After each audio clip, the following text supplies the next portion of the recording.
First question I wanted to ask is anybody here today who wasn't here last session who'd like to say hello and introduce yourself?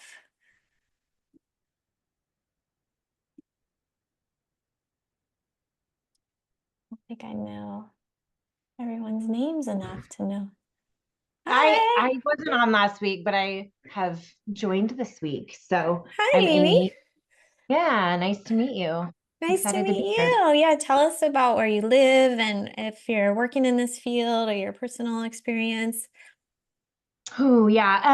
I own a practice called Wellness Within, so I do functional medicine. I'm conventionally trained as a dietitian. I've probably been in the functional world for about 10 years. I've just seen a increase in clients that aren't getting well. Mm. And then you start digging deeper and kind of see this being a big root cause for people. Ironically, we are kind of amidst that for our own selves, just discovered that recently. So for my Uh, daughter okay. specifically. So Okay. And yeah, where do you live, Amy?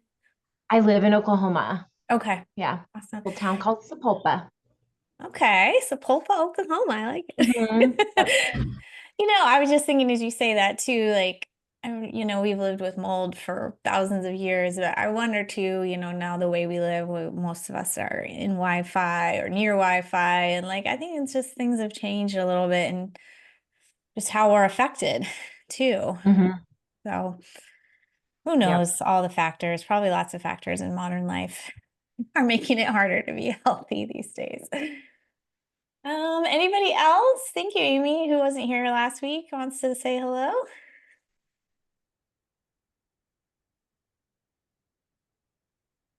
And I got some questions from you, Meredith, and from somebody else. Let me see.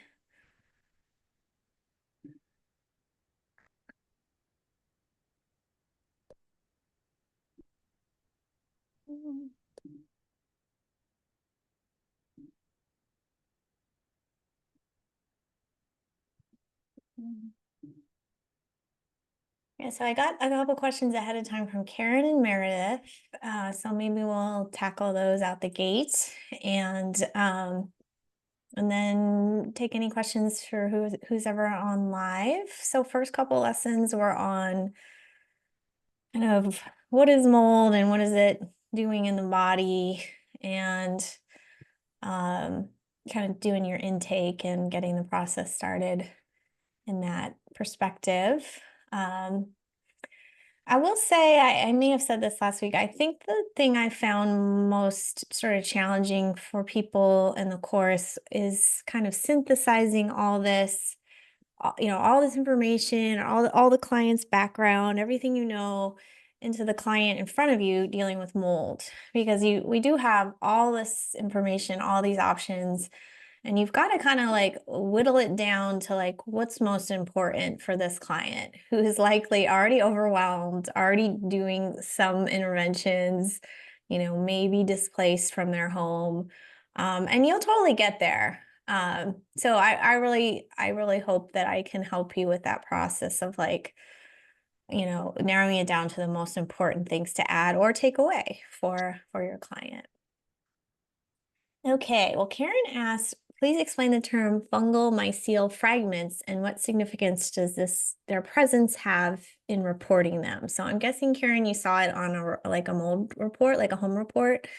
So that's like a fancy way of saying mold fragments. So uh, there are there are more mold fragments than there are kind of whole molds. So as the mold colony kind of like sloughs off and breaks off, uh, there's many, many, many more fragments than like whole mold particles or however you call it, intact mold. And then there's even more mycotoxins. So the mycotoxins are like the chemical element, and these mycel fragments are actual pieces of mold, but they're just like the pieces of it. And those fragments travel really well on dust. So that's a lot more of like what's spread than like intact mold. I'm not entirely sure if a fragment can grow into like a new mold location. You may need a whole cell for that, but those are around too. I don't even know if I can call it a cell. It's not exactly a cell, a whole organism. Um, so because there's like the living mold and then there's the mycotoxins, right? So this is actually a piece of the mold, but a fragment, and those will be very high numbers. Most tests, I feel like, don't use that term.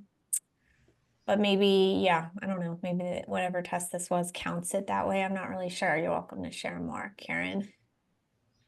And then I don't know if Karen's here yet today. Meredith, you had a few great questions. First was, we mentioned fresh ground flax as a binder.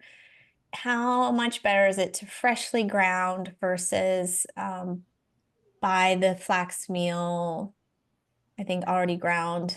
Do you need to grind daily? Yeah, unfortunately, it's really not good to buy the already ground flax from the store. And yes, I would grind it yourself when you're using it. But if you have like a little bullet grinder on your counter, I use like, I think I'm on my third NutriBullet. I just keep the flax I keep seeds always in the fridge. I keep all seeds and nuts in the fridge. And then, yeah, I would grind it as you're about to use it. Is that better? Thank you. Thanks so much. Is that better for the nutrient content, or if we're using it as a binder, is it? Oh, I'm just yeah. wondering if it's more the So nutrient content or the binding ability. I get so sort of yes, and so the fiber is sort of the most binding, Right. but once you crack open the flax, that oil starts to go rancid. So Okay. it's not only like less nutritive, it's actually starting to be harmful when it's sitting around. So I hate that they even sell it ground up already, because I think some people just keep that in their fridge for 6 months and they're still eating Right. And that's it. why it's called flax meal, right? It's the already grounded version of flaxseed. Is that, it's just like, Yeah, yeah, you can definitely buy it that way all over the place. yeah. No, it's not ideal, unfortunately. So, Okay. Thank yeah, you. yeah.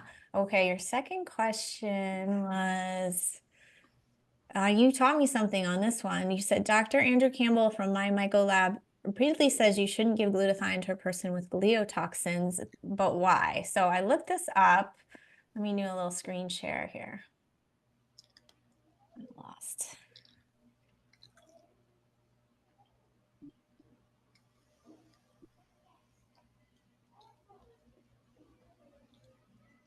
Sorry, 1 second. So this is actually a really interesting one because the gliotoxin can come from some of the most common molds. And I think one mold test might pick up on gliotoxin, but you might have gliotoxins, but they might not always show right on your urine Right. tests. Right. So my kind of perspective is from actually, sorry, I can't find my Zoom to 1 second, guys. Is it maybe a little bit more like trial and error? I mean, it comes from Aspergillus penicillin for one source, which pretty much everybody who's had exposure has that exposure. And some people are doing okay on glutathione, but some people don't like to take glutathione. Like it doesn't feel good for them, even though it kind of makes no sense to me because it's like this important antioxidant. But here's maybe why one reason it could not feel good for some people is this very reason. Yeah, and I don't know. And I was watching one of those presentations because I was trying to understand the My Myco labs, and he repeatedly says, "Do not give gliotoxin, do not give glutathione to those with gliotoxin." But he wasn't saying why. I found it so frustrating.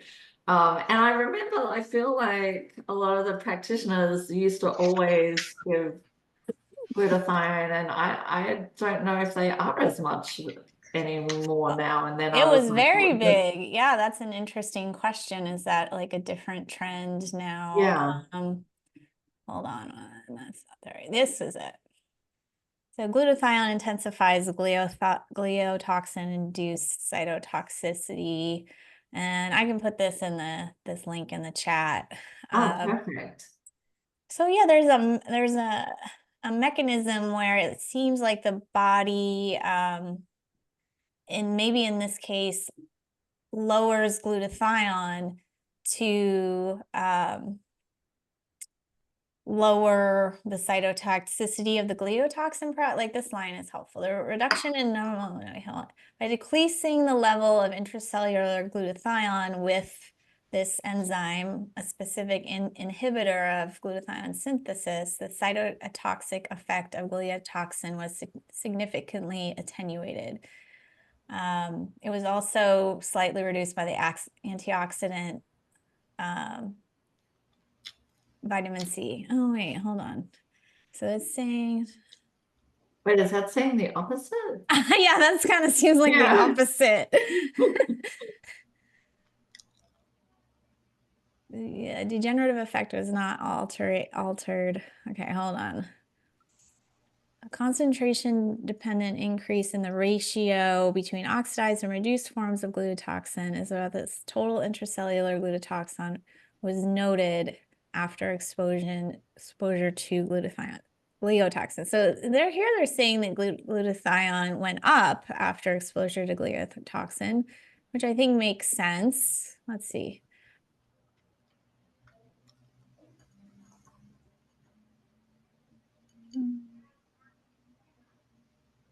So I the think this is bottom where there. he's getting it from, is my short answer. I think he's kind of getting it from this, right? Because this popped up right away. This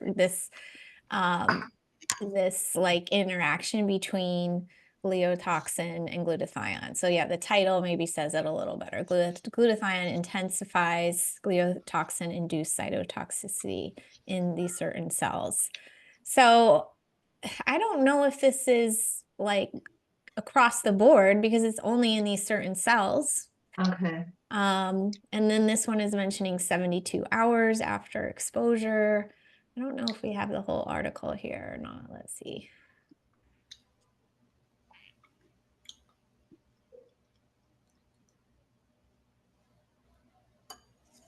I don't think we're gonna get the whole article.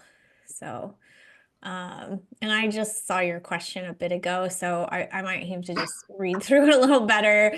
But I'm guessing this is Right. where it comes from. I don't know if this, 100% means, maybe if you see someone that has gliotoxin on a lab and that's your client, you want to keep this in mind. But I don't know if this is going to be like an across the board, everyone's going to get sicker if they Right. use glutathione. Yeah, what are your thoughts? Yeah, I don't know. I mean, I was just so confused by that because like glutathione is the answer really to so many people's helping them to detoxify, right? So Yeah. I Yeah, I don't can know. try to look in it a little more. I would just say maybe like think of things as being a little bio individual. Yeah. I did so many coffee enemas, which increased glutathione when I was sick, and I loved it so much. So, Yeah. and Yeah. and a lot of people did. So, Did he um, specify like the whole picture? Is he addressing it? Yeah, I mean, clearly when you're pushing a detox by giving the body antioxidants to be able to handle it, did he specify whether he thought that was just a concern if like drainage pathways weren't open or if binders weren't on board to be able to catch so that you're not like creating more toxicity to somebody maybe super vulnerable? Did he kind of specify where was it maybe like a one part concern, like don't just start throwing glutathione on people if they're not draining, they're not pooping, they're not sweating? He didn't elaborate, but multiple times he was like, do not give glutathione to those with gliotoxin. And I was like, but why? So, and it was when he was explaining about the MyMyco labs and the mast cell activation, and so Yeah, it's fine to be continued. yeah, I mean, if it was in terms of mast cell activation, that would make sense because they're so highly sensitive to any mobilizing of toxins that it probably may not be a first line of defense because it's still work. It's not like taking glutathione completely gets rid of everything. It takes a burden off your body, usually still with like a little bit of, like a spring cleaning effect. So maybe Yeah. in cases of just mast cell activation syndrome or what we call high histamine situations, it could just, that small spring cleaning could really over trigger other things that can, stop someone in their tracks, basically, right? Yeah. Yeah. Absolutely. Here's another little thing from it I can share. Yeah, I think it's just another like good like one size doesn't fit all, and kind of like Aga was saying, like you got to start with the basics, and so many people will like just throw themselves into detoxifying, and like say you're still living in mold, you're quite sick, your gut is quite off, you're constipated, just yeah, it could go badly. It does seem like it's just this one type of cell that it's working in. The neuroblastoma cells are the only ones like mentioned. And here's some of the reasons why. Reducing the ETP bridge. I don't know what that is. Yeah, so you got to kind of really get into the chemistry here. Yeah. But yeah, great question. Really interesting. But here, yeah, this is more kind of what I know about is these mycotoxins are causing a loss of glutathione is usually Yeah. what's going on. Exactly. Yeah. Very interesting. Okay, and then your third question was about something. Let's see. uh,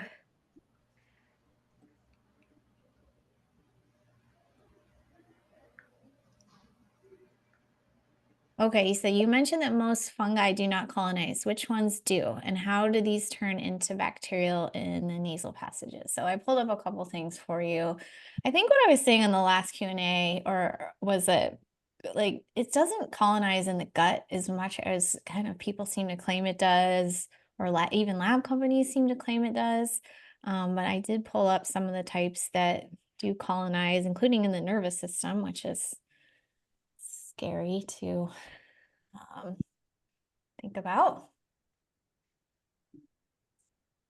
Sorry, it's going funky today. One second.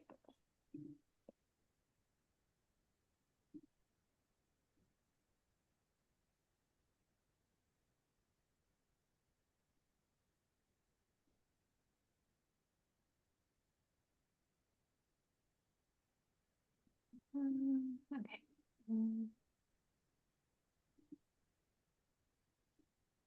Okay, these are some of the molds in the central nervous system.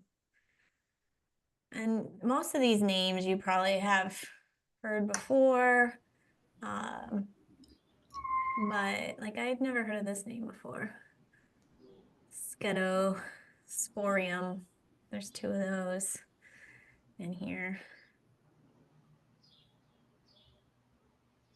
But these are very specific about the nervous system, which is maybe not what you were asking about, but I'll put this one in the chat too, just because it's interesting. And then this was a good article about mostly about nasal colonization. And here are some of the species involved in that. And then how it's affecting that whole microbiome in the nose is it's just disrupting it, right? Once the molds get in there and the immune system is affected and the whole like the biofilms are affected, then there can be that bacterial imbalance, like in the Marcons infection that we see. So, mold is just starting that like cascade of negative effects in the nose is basically the synopsis. Any other questions about that, Meredith? That's perfect. Thank you so much. That's super helpful. Sure, I'll put those in the chat as well. So I know that, oh, sorry, I lost. This is what happens when I at someone else's house. Clicking on the wrong button. I know that we say this later in the course, but often now, like some practitioners in mold community don't treat the nose till later in the development of the protocol. But I think you can clean out the nose at any point. You can be doing kind of housekeeping of the nose at any point. I think probably why they wait to the end is it's hard. It can be hard to get that like final level of improvement until the client is like strong enough. And certainly they need to be out of mold to get, a clean Marcon's test. It's not going to be while they're still in mold. So I don't know if you guys have any experience with the nasal protocols or your own selves that you want to share. You don't have to share, but if you want to share. I will share. I have a lot of experience with that. Yeah, let's hear it. I personally love them and needed them right away. And I used Xlear and Silver and everything you could think of, Sinew Power. It worked great for me. I am still in mold, but this was last year. And when my husband, I said, hey, Christian, you got to try the Xlear. He did 2 pumps in each nostril, totally down for the count in bed, totally got sick. So he's not ready. He wasn't doing like opening up the detox channels, etc., things like that. So for some people, it's maybe a first go-to, but certainly not for him. And he needs to be focusing on the liver, which is what we started doing first for him. That's awesome. That's a great example. Yeah, and kind of goes back to the glutathione thing earlier. It's like not everybody's ready. You're I don't know. He's probably fairly healthy if he's your husband. You're muted, but, I think. Muted? Oh. I don't know. Am I muted for the rest of you guys? Yeah. Oh. Jessica, can you hear me now? Now I can, and you said something about glutathione, but I missed Oh it. yeah, I was saying it kind of goes back to what we said earlier, like it might not be a fit for everyone. But maybe, yeah, you had a stronger base than he did. And we're all just so unique, like I have some clients barely can take any supplement. Some clients definitely could not put Xlear up their nose. I have one client, I just have to have him swab the entrance with salt water. That's it. That's all we can do. It's crazy. So you just never know what, but in general, I feel like I was a little late to the party in understanding how important the nasal environment was. And now I'm all in. I don't have one favorite product yet per se, and I'd be happy to hear your guys' opinions on that. I've used Silver Spray. I've used Silver Spray with Biocidin added. I've used just saline. I've used the glutathione wash now from I forget the company right now. Citrus Safe. I've used that one. That one's an interesting one because it has citrus seed extract and glutathione and a few cool things. So I think that one is pretty promising. There's some for the brain I've recommended for people that more for like brain health. I've kind of had some people look into some peptide sprays for the nose. I just don't have like one favorite yet. But I think doing anything is great. I mean, even when I didn't know about any of this, I was just kind of rinsing with saline as on instinct twice a day. And I think it was great for me, that simple step. And Allie was saying she's found Marcon's hard to eradicate. Yeah, it's a toughie. It's a tough one. I had moved to a new house. I had done lots of Biocidin, saline, Silver up my nose. So I tested twice for Marcon's, and my first test was positive. My second test was positive too after all that. So I just sort of, kept moving along on my healing protocols. And I never tested a third time just because, I don't know, I was just getting better overall. I think it's a great thing for everyone, even if you're out traveling. I think it's great for, preventing colds and flus. And I think we've got this later in the course, but there's just so much nasty stuff in our noses. So I think it's a great, often when I sort of meet people now casually who are already doing a mold protocol, I'm like, are you doing any nasal? And often they aren't. So I'll just say, well, why don't you add that piece? because kind of like Meredith said, or I think, you know, a lot of people are like, well, I'm doing a binder. People seem to know binder the number one for mold, or they're doing glutathione, but then some of them aren't doing nasal protocol. So, Anita, I can pull up that information for you. There's one company on the East Coast that does the Marcon test. We used to have it more featured on our website, but we kind of now we just do it like on special request. Karen was saying she starts patients on a nasal spray of, what is this, Karen? 30 milliliters of what? With X-Clear. Oh, Normal saline. normal saline. Thank you. You got your nurse talk going. Bridget, I was just gonna say that for the nasal rinses, like a lot of times we go in with a lot of like kill stuff, and one of the things that I'll do for that and just for regular colds and flus or respiratory stuff is I'll make a mix of like a really good quality saline, like either Quinton Minerals or the ASEA, the redox stuff, and I will put vitamin C crystals and I'll put iodine. Because one of the things that all these infections do is they kind of really destroy the health of the membrane around there. And iodine is one of those most like critical nutrients for healthy membranes, whether it's, you know, nasal tissue, lung tissue, breast tissue, cervical tissue, and a lot of times like managing the inflammation as well as with the like the vitamin C and the really good minerals that are in like a higher quality saline situation, as well as the iodine kills a lot of things on contact, but it's actually just a really critical nutrient most people are deficient in that really helps make membranes be healthy too. I love that. Yeah, I think that's in the Citrus Safe one. So I'll look that up in case people want like a more of a ready-made option. And it's pretty affordable, this one, and it comes with like three or four little squirty bottles, so you can do the whole family potentially at the same time. Yeah, what a great tip. I like that one a lot. Okay, one second. And Anita, I saw some of your other questions on here as well. So.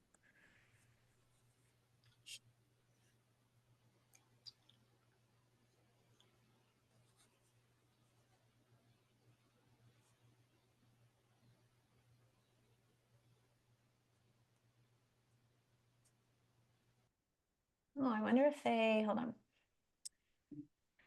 Let me show you. Avi, you were here last week. Do you want to introduce yourself? Me? Yeah, you weren't here last week, were you? I wasn't. Yeah, I okay. missed another meeting. What do you want me to say? Oh, like where are you from? What are you doing? What's your experience with mold? My name is Aga Camp. I'm a functional medicine practitioner. I'm in Oregon. I kind of work with complex chronic illness, and we are on the coast. So mold is all the time, everywhere. So I always roll it out. And it's such a common root cause for most complex chronic illness situations that I'm here to just keep learning all the best practices that help people heal and recover, and especially highly sensitive clients, which is who I tend to work with a lot. And then yeah, focus on foundational stuff to help them restore. So I love Bridget's open forum. It's so much knowledge from her, and then she always creates space for everyone else to donate brilliant information. I feel like it's just such a great spot to really get clinically, you know, implementable information.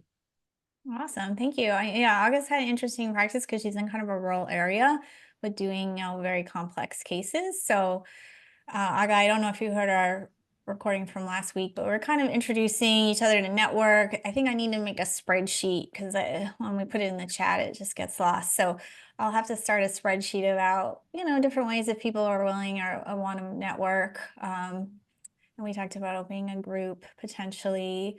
So this is one offering from CitraSafe. It's this Sinugator, which just like sprays water very vigorously up the nose, and then the citrus seed extract, which is good for killing or breaking down a lot of things. And then I don't know if they stopped carrying their glutathione spray because I didn't easily find it. Well, let me see.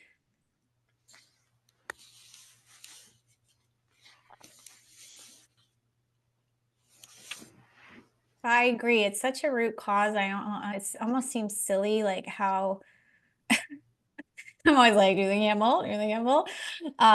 I had a client the other day. She came for a beauty treatment, like an acupuncture beauty treatment, but she's also been seen for this recurrent bladder issue she has, like frequent urination, pain. She's only like 32, and she's had all the testing, all the imaging. They can't find anything. So this poor unwitting person has no idea but I'm like, well, tell me about where you're living. You know, we're in Arizona. I'm like, is your house older? Like, how long have you been in it? And she did, I don't know what the order of things was, but I said, is anyone else in the house sick? There's only 5 people in the house. 2 have gotten cancer in the house. So that leaves me pretty suspicious. And then they had a remediation of their bathroom. When I say remediation, more like we know that there's a leaking in the bathroom got repaired. There was no knowledge about mold going on when the bathroom was repaired. So I just started her so simply, right? Like she didn't come to me looking for answers about mold. She came for me for information, really, right? So this is about like also kind of reading the room. So I'm not trying to scare this poor girl to death, but I was like, you know, this is maybe something you want to consider. I found her a blog on urinary issues and mold. I sent her that. I said, do you have any access to a sauna? And she said, you know, I could probably join a gym near me that has a sauna. So I sent her a thing on detoxing from mold with a sauna. I don't think I've even mentioned supplements yet, you know, because again, she wasn't really there for all that. But in such a young person that she has this urinary issue, which we know is mycotoxins are kidney toxic, I think there's actually a really good chance that this is what she's dealing with.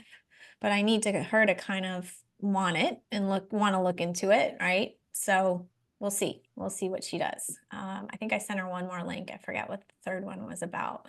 That's kind of my new things with local clients too, is, you know, I just text them stuff because I'm the same. I don't even want to get in my own email, and they don't always want to either. So I just text them stuff so they can, you know, read that on the go. And that seems to work. Just while we're here on this page, these are these candles you can use. They actually do create a good like temporary solution if you're still in your home, just to like kind of tamp down the toxicity in the air. Oh, and here is this kit I was looking for. I think Aga this has iodine yeah, so it has iodine, glutathione. The body will mobilize a lot of glutathione to the nose to deal with infection in the nose. So putting glutathione right in the nose is a great idea. Then it has the citrus seed extract again, and then the salt, like the little salt mixture. And it makes 4 bottles for $70. And then you've got this thing, you got plenty of that left over. So you could put that in a diffuser or use it for cleaning the house or whatever you like. So the only thing annoying about this kit is you're supposed to keep the bottles in the fridge.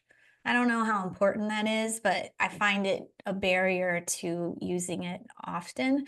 And you really should use it at least 3 times a day when you're serious about cleaning your nose. I mean, 2 is easier, right? Because it's morning and night. But 3 is better.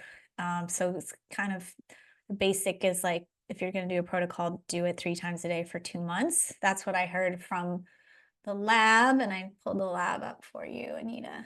This is a lab we use. It's called Microbiology DX. I think they're out of Massachusetts. I think it's all they do. So it's tests for colonization of the marcons, but it also has some other markers. Let's see if we can find like an image of the test.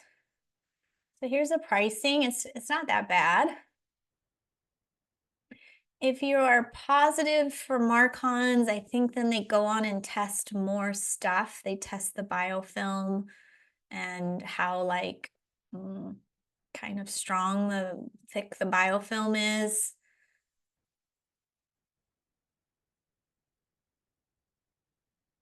So it's testing for some fungus too. I don't know if they're gonna have an example here for you, but I could bring it for you guys next time if you want. Let's see. Hello. Oh, technical articles. So this is a great, helpful website. They have some, technical articles. Oh, here's one on antimicrobial oils for Marcons, silver for Marcons. But as we said, just because it's on here doesn't mean it's easy to get rid of. And then you can do a prescription also. If you can prescribe, you can do a prescription remedy as well. So it's a cool lab. Okay, well, it's kind of boring to read. I'll put the link in the chat so you can go on their website and look around, and you can become a practitioner with them, I think fairly easily. I don't know if you have to have a certain license or what. Okay, and then I think, Anita, you had a question of order of labs, so let's get into that in a second here.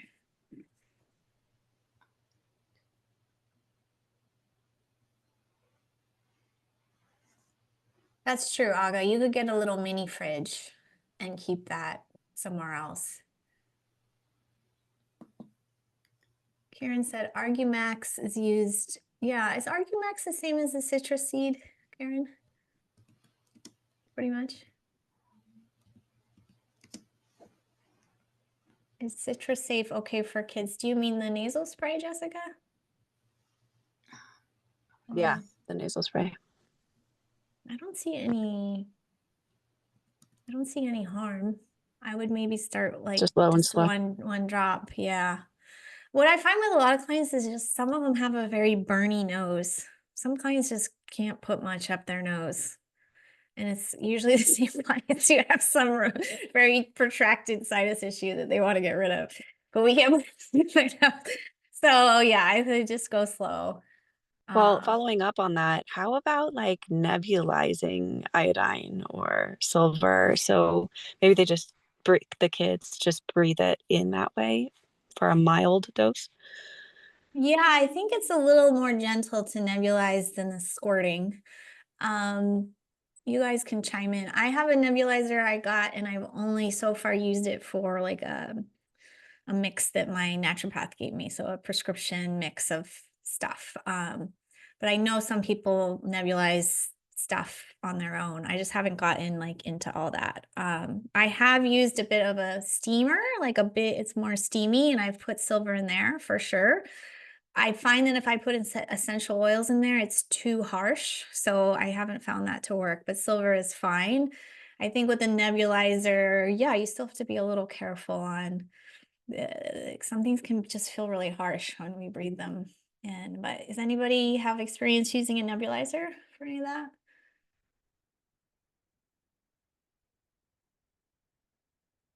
I definitely think nebulizers are cool, and I want to like learn more. Oh, I did buy something for my nebulizer I haven't used yet. It's like a homeopathic, I don't know what's in it. It's kind of a saline something, but it said it breaks up mucus. And it's just in single ampules. So like the thing I got from my naturopath is expired eventually, and I couldn't nebulize it anymore. So I got these so I could break up like phlegm if I'm having like an asthma attack. So I'll show you guys that next time. Deborah, what is the otis externa, Deborah? What does that mean? Hi, Hi. I'm Deborah Lamana. Yeah. I am not a coach. I live in Minnesota, but I'm here for 5 to 6 months here in Florida. Nice. And in Florida is where I end up getting my molds. My husband's a realtor, and he had bought some property, and I happened to have gone in it multiple times for he was reselling it. So I was, taking things out to, set it up. But so Otis Esternia, I was there. There was a pool, and I was I was swimming multiple times, and I got it was swimmer's ear, and then it never Okay. healed, and it just went into Otis Esternia, where it's kind of like a drainage. I mean, it drains. There's a liquid that comes from my ears, Wow. both of my ears, Okay. and it's now called Otis Externia. They just give me a cream to make it like it's not as, it doesn't heal it, but it just helps it stay so it's not getting Okay. worse. So do you have trouble blowing your nose because of that? Sometimes it feels like, it's clogged, and sometimes it sounds like it's clear. But I just feel like my ears, like the lymphatic part of it, if I was to do the nose, wouldn't that have to be open or? So I would say like the ones that are high amount of water, like the sinugator or the sinus rinse, those might be too much for you because you really get a flood of water and then you kind of have to blow your nose and clear it all out, and that might just kind of hurt your ears. But I think the sprays are pretty small amount of liquid. So I think you could do it. I would just, be gentle about blowing your nose, and like if you're going to do a few sprays, do them like over a couple minutes instead of all at once. I think it's worth a try. I don't think everybody has the reaction, like Jessica's husband, of having like a bad reaction. Like I think it's starting with something like saline, easiest. And then probably silver is second easiest. The silver's pretty mild. So I would do those. I do think, like I said, I think they're an important step if you've never done anything for your nose yet. I would do Okay, it. yes, Yeah. I haven't. Thank you. Okay. Yeah, thanks for introducing yourself. I appreciate it. So you're here for your personal healing, more or less. I am. Okay, Yep. I There's love so it. much to take in. So yeah. There is. Yeah, yeah. Well, which kind of goes back to our lesson too, like if someone's a new client and you were asking let me see, go back to your thing. Must you have 2 or 3 lab tests with a new patient to get a picture of where they are? I think you had one more question too. Let me see. Yeah, okay, so as far as interpreting the labs, and we'll get there. I think it might be the next lesson. So we have quite a bit of interpretation coming up. And like you've asked, the companies also have education. They'll have videos, they'll have webinars.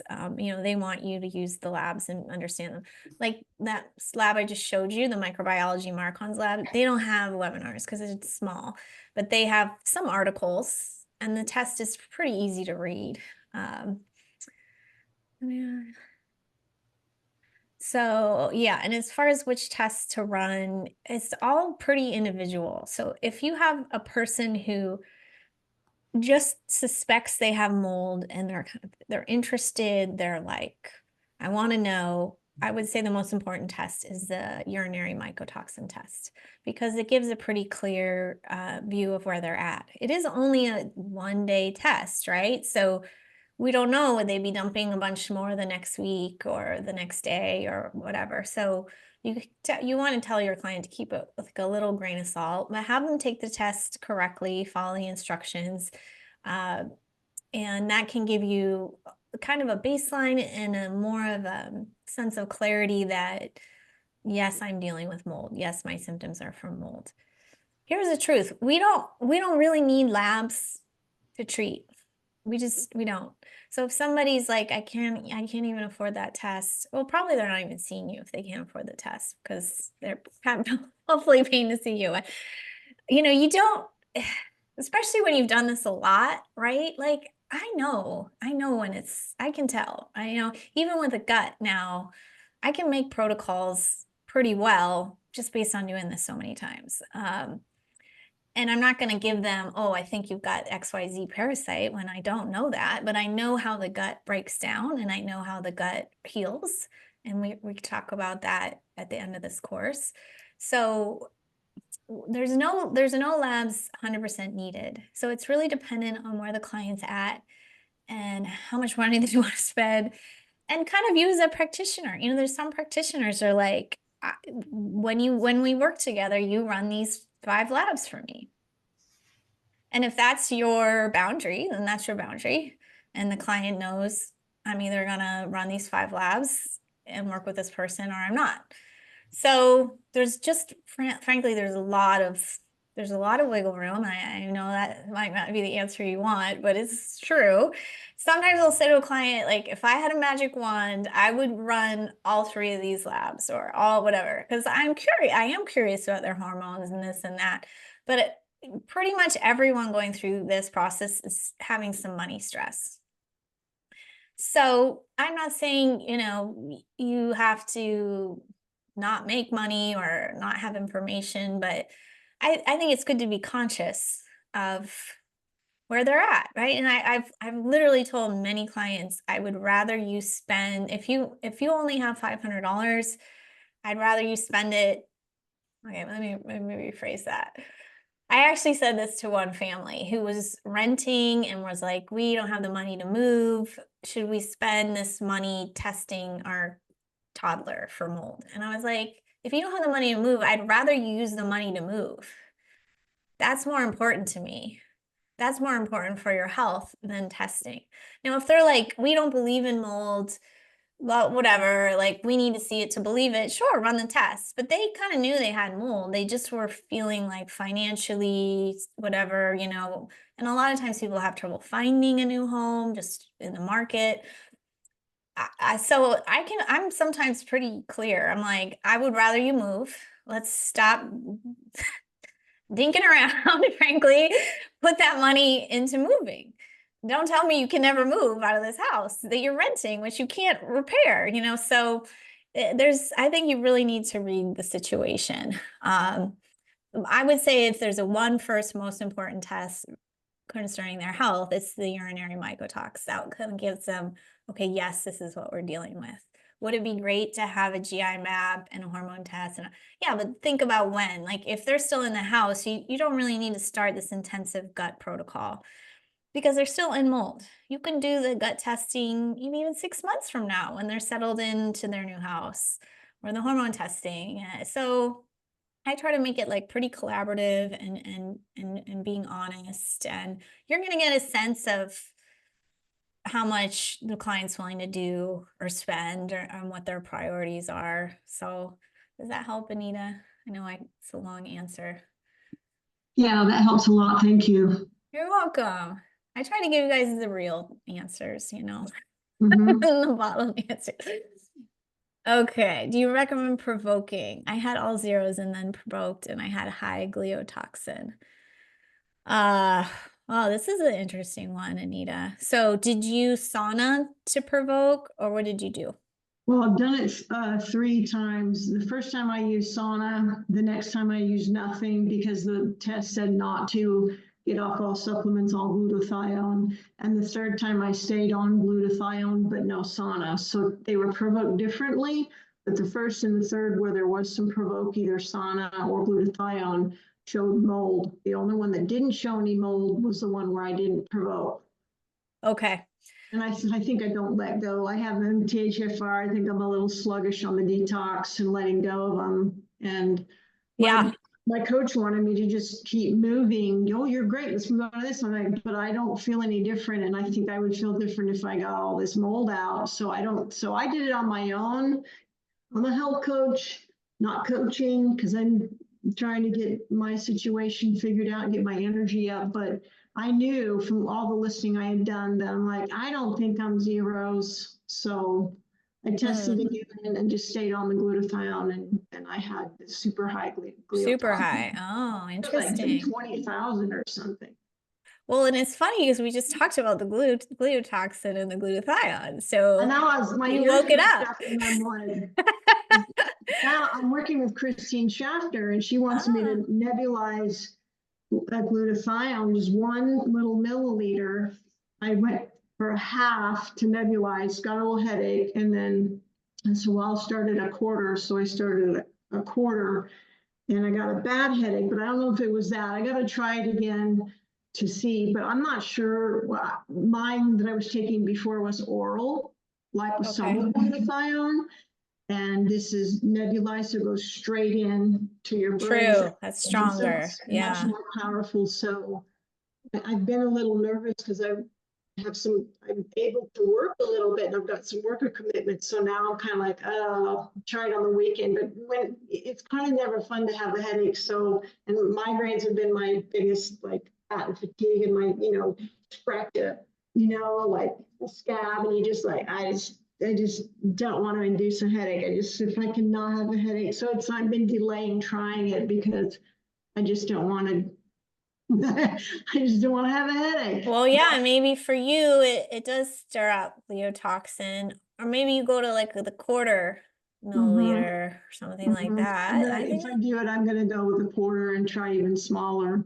Yeah, I think a milliliter is still a good amount. I mean, it's a good amount to me. So yeah, so let me see. Your question was, so you had, a lot came out or showed with sauna and glutathione? Okay, so here's what we've done over time. When I first started to run mold labs, taking glutathione was talked about quite a bit. And I was like, well, if it's gonna show more on your results, yeah, I'm gonna say, let's do it.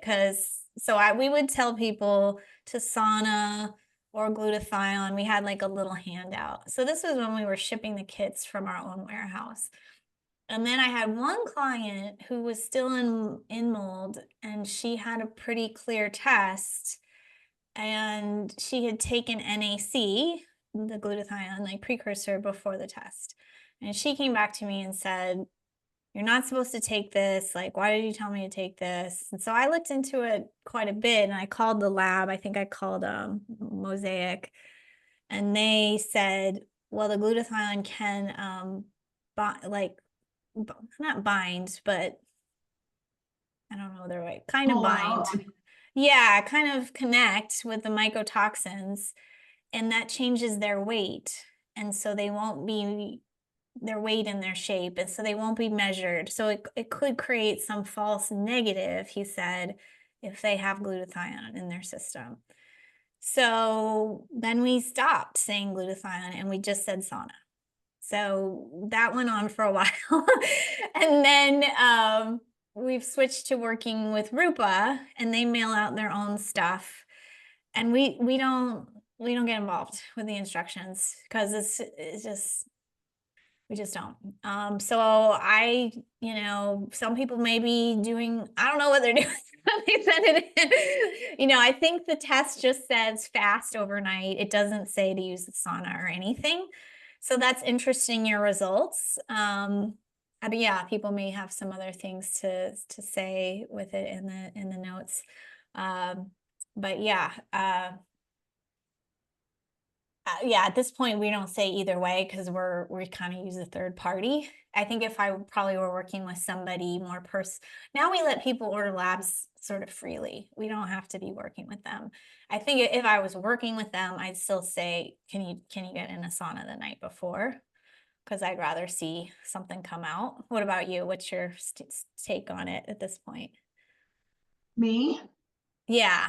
Do you ask people I would absolutely have them sauna, because some of us, and probably those of us who are sensitive and sick, probably are slow detoxers and slow to really let go of it. So I think I would say just every time get in the sauna, try to do maybe the same amount of time in the sauna at the same time, so that you're getting as closer, lemons to lemons or apples to apples as you can. But I would say with this sensitive group that is sensitive, most of us probably are, I would say that we should do the sauna. Maybe not glutathione, but like just do the same thing. The sauna, I think, is a little safer. Yeah, a little like less messing with the results. Yeah, I agree. Well, a little bit to Karen's point in the chat. I mean, some people are all going to be bringing you tests is the other thing to consider, especially my new clients. They're like, how many do you want? I have like 25 labs. We usually say you can send us 5 is our limit.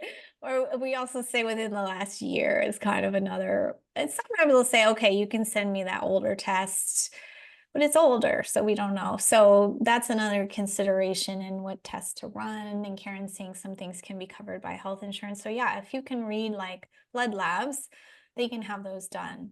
I haven't heard, Karen, Medicare covering mycotoxin testing myself.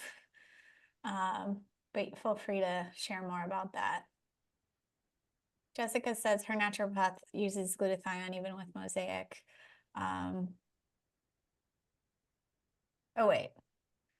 Yeah, well, we're getting some different things in the chat. So yeah, there's some agreement, disagreement. I mean, when I talked to Mosaic, they weren't like, oh, you use glutathione. They're not like that at all. So, yeah, you know, it's kind of creating like, I think the sauna is a pretty safe one. And getting into all this other stuff can give people like, get them a lot of stress. So, yeah. I happened to be on the glutathione already. It wasn't a special thing. I've been taking it orally for a long time, so I just decided to stay on it. So it wasn't like it was a special You're on your provocation. usual amount. That's true. It's like, well, that's another point. Like kind of like with the hormones. Like, do you stay on hormone testing? Well, you can stay on hormones for hormone testing to see how are they acting. So you're staying on glutathione, your normal amount. You're seeing mold get pushed out. So this may be good information. Or you're seeing your gliotoxins going crazy, but we're finding out more. We don't know the full story on all that. Yeah. Amy, did you want to ask a question out loud? Hi, yeah, I could. I can just kind of read what I had written. It's kind of a weird situation, and if it's not enough time to answer today, I can completely understand. But my client was living in a really moldy house, didn't realize it until recently, and she had a lot of health issues, predominantly developed Graves while in the house, and then some fertility issues as well. So she only recently figured out that there was mold. She has not wanted to do personal mycotoxin testing yet because she knows it's there. So they were just focused on working on the remediation. And what I thought was really interesting is that aspergillus had popped up. And I know in one of the future modules, Mickey had made a comment about aspergillus thyroiditis. So I was going down that rabbit hole this weekend and really just trying to determine if that may be at play with her picture. And if so, like what kind of testing do we need to determine?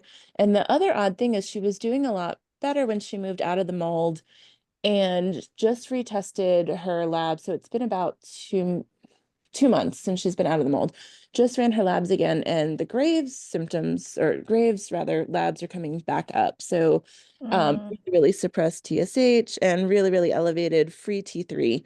But she was also starting to titrate herself off of her thyroid medication that would support because she was sick of taking it, but she also figured, well, I'm feeling so much better. It's time to titrate it. Oh, I wouldn't do that right now. No. Yeah, so that's what I'm trying to figure out is could there be mycotoxins releasing that are exacerbating the thyroid dynamic?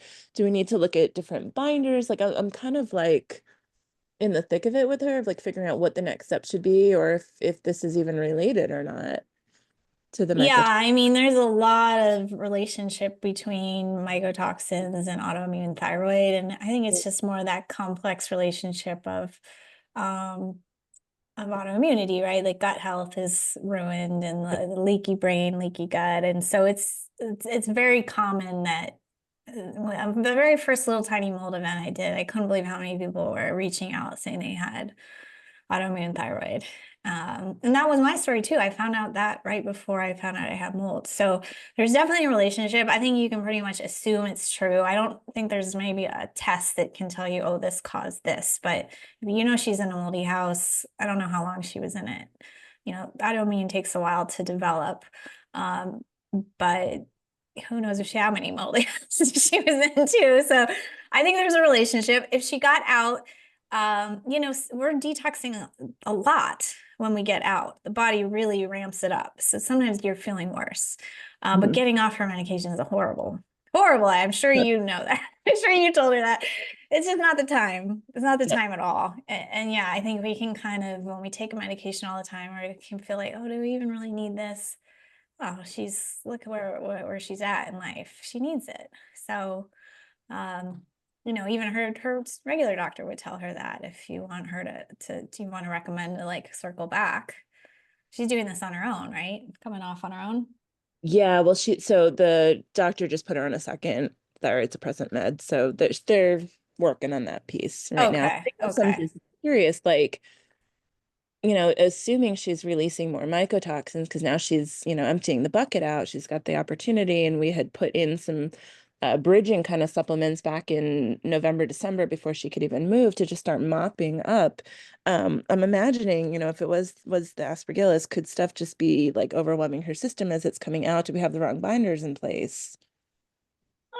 Maybe she, you know, is she doing like techniques too, like dry brushing and sauna and so I think we rinsing need out her nose? games. She's not, we had talked about sauna last time. I don't know that she started it yet. I need to get back with her about that. Yeah, maybe binders more often. Yeah, maybe a little more variety. Yeah, liver support.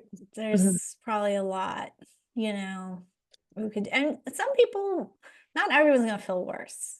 I would say initially I felt a lot better, but then over time was more like peeling out those layers of things that kind of dragged on for me. So it is a long process, but yeah, a lot might be happening for her right now. But I think you can't hardly tell when she's getting off her changing her meds too quickly. So hopefully that'll steady up. I would just discuss with her, like, your body's probably really trying to clear things right now. You know, are you hydrating? Are you pooping enough? Like, go over all of it and see what she's willing to add in. Okay. Yeah. Okay. Yeah. Perfect. That's a nice one. Yeah. Good question. It's just feeling better, but yeah, the labs are just not good. So yeah, that's a little scary because some of that damage can't be undone. So yeah, you wanted to remind her that as well. okay. Yeah. Thank Ellie, you. I know I don't know if I've actually heard that term either, but it might be in our course. Aspergillus thyroiditis. I can't remember us talking about it, but yeah, I will say there's a big correlation with thyroid and mycotoxins for sure. Okay. Any other questions?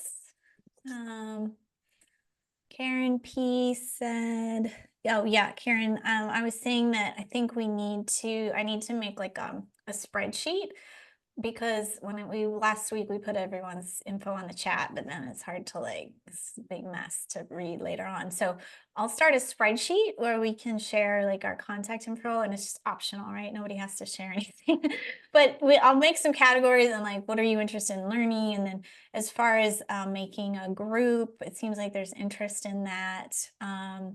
So maybe I could just start one, and if a couple of people want to be moderators, if you're willing, we could do it that way. Allie, yeah, there's recordings of all the slides. There's a button.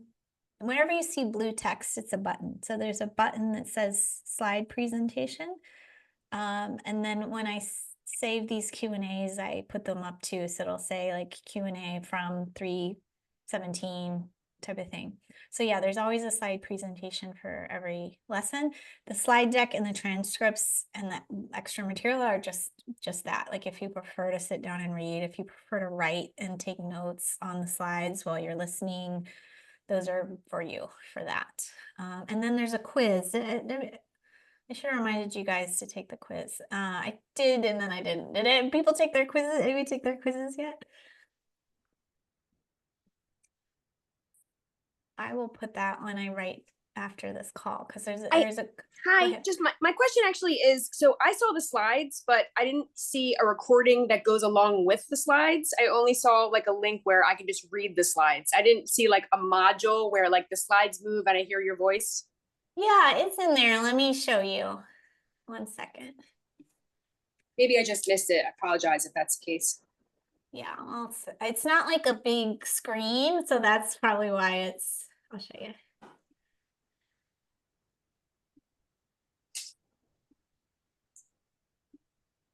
Okay, so this one right here. Can you see my screen? This one below is the deck, but this one opens up the YouTube. Okay. Oh, it's yeah. YouTube. Sorry about that. Yeah, it's not like public YouTube, but it's YouTube. Okay, so that's the same slides that you have the slide deck of, but that's with your voice going along with. Correct. Yeah. So there's already 8 of those. No, it's kind of stuck. For each lesson, and then there's like some extra ones too, because I did like a case study one last time. That's here. Yeah. So I know it's probably confusing because some of them say link and then some of them you just click on the word. Thank you. Yeah, you're welcome. So let's see what we got coming up next. So next is body testing. So this will be the which test does which, and going over interpretation. And then this one is module 4 is on home assessment, testing, remediation. So these two are both done by Mickey, and she does a fantastic job. She's like very detail oriented. She's very strong with the home side of things. And last year we had this guest on. You guys probably know Mike Rubino. This company is now called Home Cleanse. This is definitely a real leader in our space, and he's talking about home assessment and kind of myth busting, and then we get into Change the Air Foundation, which we mentioned last Q&A, which is he's with and I've been helping with, and it's pretty exciting. Gives you some hope about the mold field. So you don't have to listen to these ones, but that one might be worth listening to. And you can see these little quizzes here, and they're just like 10-question, like multiple choice, true or false. So the quizzes are pretty easy as long as you've watched the presentation. And then if you keep doing the quizzes at the end, you'll be done with the quizzes and you won't have to go back and do them all. So I think it's better. And then at the end, if you want like your certification, you fill out a little form for us, and then we prepare that for you. So yeah, I think that's it. And we'll be back in 2 weeks, same time. Any other logistical questions? Okay, super quick. Yes. I have a client that remediated but didn't know anything about that whole scenario and has gotten quite a bit worse. She had, EBV stuff, viral stuff pop up, but then we found the mold. I just need validation because she's doing all this like working, she's working out with a trainer, doing InBody, and she's super frustrated because she's losing muscle mass despite all of her additional like work. I know it can influence obviously everything, but the manifestation of symptoms for people can be so vast. Do you feel like reduction in muscle mass despite, all your best efforts could be a potential symptom of mold? Yeah, I think especially like just digestion and assimilation wise, for sure. So she has issues with that. So she's like, I'm on enzymes and we're doing all this work. I thought I would be getting better. How her old is adrenals she? are really crappy. She's 37. Okay. So her DHEA levels are like 50. So I'm like, I kind of want to check her testosterone. I'm like, I bet you're just super depleted and it's not going to matter how much work you're doing because your body's in so much stress. Yeah. So she and kind of like inflammation. obsessed about this kind of fitness aspect is kind of her priority. Okay. Yeah. Yeah. Well, yeah. I mean, if that's what motivates her, maybe you can use that to say like, hey, if we don't have these other things working, you just could be burning yourself out. Your guts got to be working. Your hormones have to be working 100%. Yeah. They're like broken record. I'm like, haven't we talked about this? Like, there's a reason it's not helping. You've got all these other pieces, like, I know you want to prioritize the weight and the, gaining your muscle, like doing all these great things to do that. But, you've got all these other pieces that have to shift first too. So I think just keeping acknowledging that and I mean, maybe some practitioners, we're coaches, right? So we can kind of say we have a little more freedom, I think. But I'm always like, you'll get there, we'll get there. We're gonna get there. But it's gonna be step by step. And especially I feel like I can say that because I've been through all this stuff, and now I'm 50 and have tons of muscle mass and like work out really hard. But I couldn't do that when I was starting out. It took time to get here. Yeah. But it wasn't like there wasn't any progress made in between. There was progress made. So she's just looking at these couple markers for progress. But yeah, maybe stress like, hey, your gut's got to be going to like get those amino acids into your system. Amino acid supplementation might be a good fit for her just because they're kind of like those amino complex, just because you're getting those like really basic protein building blocks into her that if she's not digesting well, she could get. Did she do any creatine?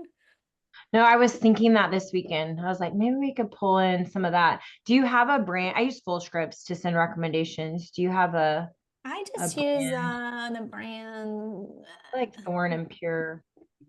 I use the blue one. It's pretty cheap. Is it that Body Health?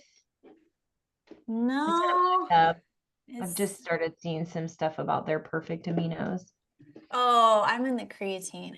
Yeah, I've taken aminos, but I never like got super into them. But yeah, that one I would really do a nice clean brand. Let's see, I can't find the creatine. I think I'm taking Life Extension creatine. That's what I'm taking. And they're such a cheap brand, but for a simple, yeah, Anita, I think too much creatine can be a problem. I've actually cut down to I'm only doing like 1 or 2 grams a day now. Too much can be hard on your liver and your kidney. I think especially your kidney. Yeah. So I don't think you need a ton, and you could kind of cycle in and off. Like if this woman is stressing about building protein, you could just, bump up the creatine, and then I was taking more like 3 grams a day in the beginning and every day, and now I'm taking like 1 or 2 and not every day. So I'm kind of more in like the maintenance. So yeah, I think it is something you gotta be a little careful to see. For brain exercise, yeah, I mean, it's Anita, like I feel like the dosing is kind of debatable. Some people will tell you go quite high.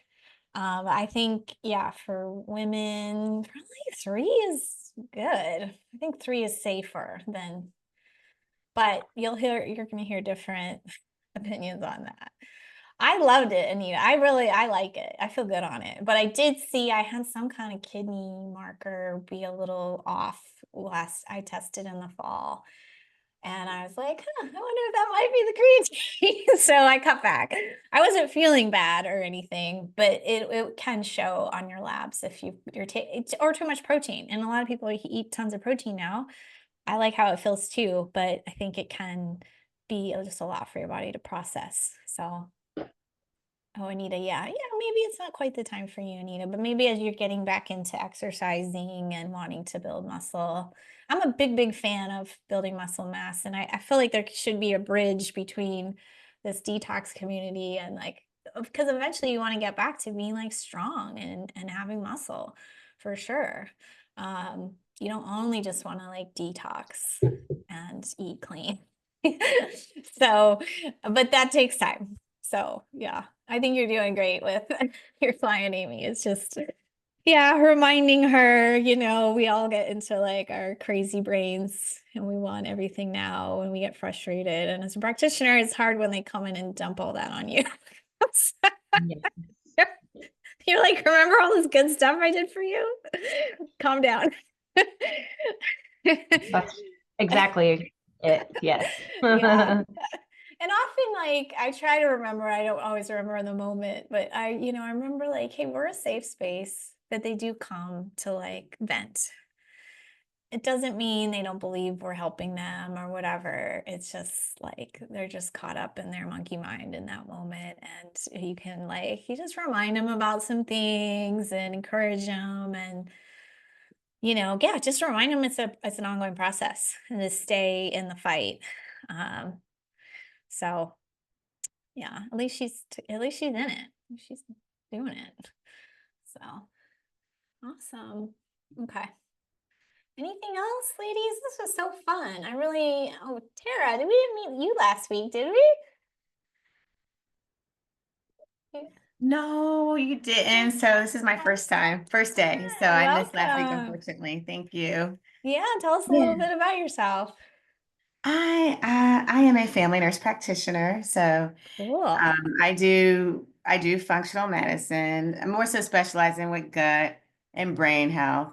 No experience whatsoever with mold. I have mold illness. And matter of fact, I just dodged COVID for 5 years, just caught COVID February 1st. And I can't, oh my gosh, I've got this lingering cough that I can't get rid of.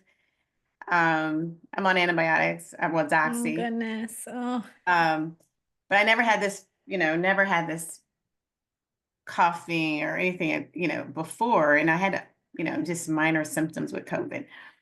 But yeah, so that's why I'm here to learn all about more so I can help Awesome. myself. Great. Oh, Maybe I'm so patient. jealous of your scope of practice too. That's awesome. That's great. You can be a lot of use to people. That's awesome. And where do you live? I live in South Carolina. South Carolina. Columbia area. Yeah. Okay. It's pretty Yeah. humid, probably humid there. Yes. And I moved here, to help mom. I mean, unfortunately, she's got Alzheimer's, and the house that we moved in, I had it checked for mold, but I should have not like a professional. I mean, I had it tested and with inspectors and everything, but I don't think they were completely specialized in it. But yeah, and can be very spendy to get the real high-end inspectors. So a lot of people just can't even do it. So, and Mickey will teach you in her lessons like visual inspecting, and like we really can get a lot more handy ourselves at kind of getting a sense of a building once we kind of get some of the, I don't know, I think the framework of what to look for and what to think about. So, yeah, I think taking some like power back into our hands, so to speak, is a great idea because all this, hiring it out gets expensive. absolutely.